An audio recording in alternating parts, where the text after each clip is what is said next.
Kurban Bayramı'ndan yeni çıktı. Kurban Bayramı çalışmalarımızı bitirdikten hemen sonra yurt geneli ziyaretlerimize başladık. Adana'dan Gaziantep, Şanlıurfa, Diyarbakır, Batman'la başlayan yolculuğumuzun bugünkü son halkası, ilk etaptaki son halkası Van. Van'da bugün planlanan programlarımız var.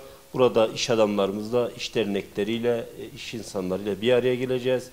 Kanaat önderleriyle bir araya geleceğiz. Akşam da yine biz Türkiye genel ortak yayın yapan radyo programlarına canlı yayın konu olacağız. Orada da projemizden bahsedeceğiz.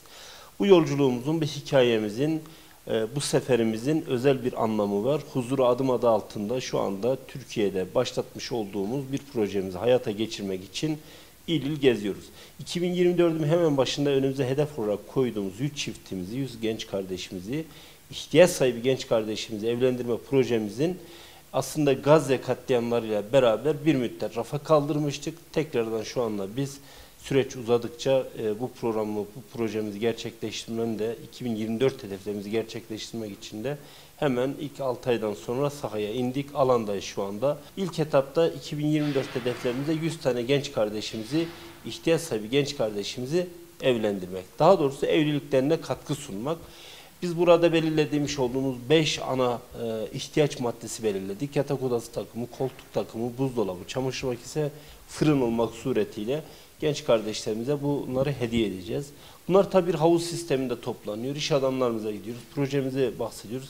Projemizin sadece bağış yöntemiyle değil, iş adamlarımızı da ve diğer sivil toplum kuruluşlarında projenin bir parçası haline getirmek süreç içerisinde beraber projeyi yürütmek noktasında da çalışmalarımızı yürütüyoruz. Şu anda da hemen hemen yaklaşık 7-8 il ziyaretimizi gerçekleştirdik. Bunlar da çok iyi bir noktada diyebilirim.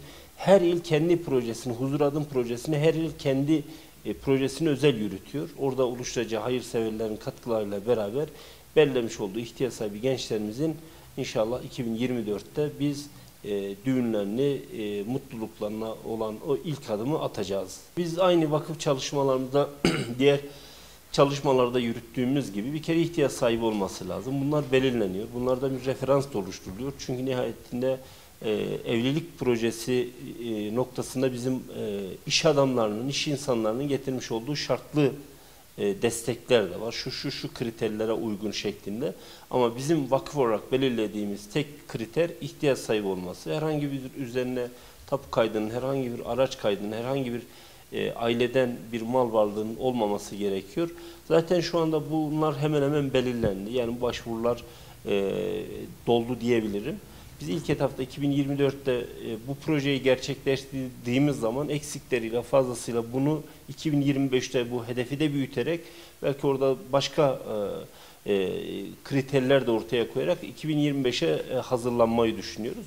Biz sonuç itibariyle genç kardeşlerimizin evliliğe ilk adımı attıkları bu süreçte onların maddi anlamda yüklerini hafifletmek, hayata hazırlamak, bu noktada İlerleyen zamanlarda evlilik okulları suretiyle genç kardeşlerimize de evliliklerinin daha mutlu, huzurlu yürütebilmeleri için bir okul açmak suretiyle bir seminerler silsilesi. Bu da tabii ki inşallah yol haritamızın içerisinde. Ve iş insanlarımız dediğimiz gibi bu projemize sıcak bakıyorlar, destek oluyorlar. Bu noktada ben umarım bu projeyi çok daha iyi anlattığımız zaman gittiğimiz yerlerde sahiplenme noktasında da çok fazlasıyla ortaya bir şey çıkacak, bir performans çıkacak.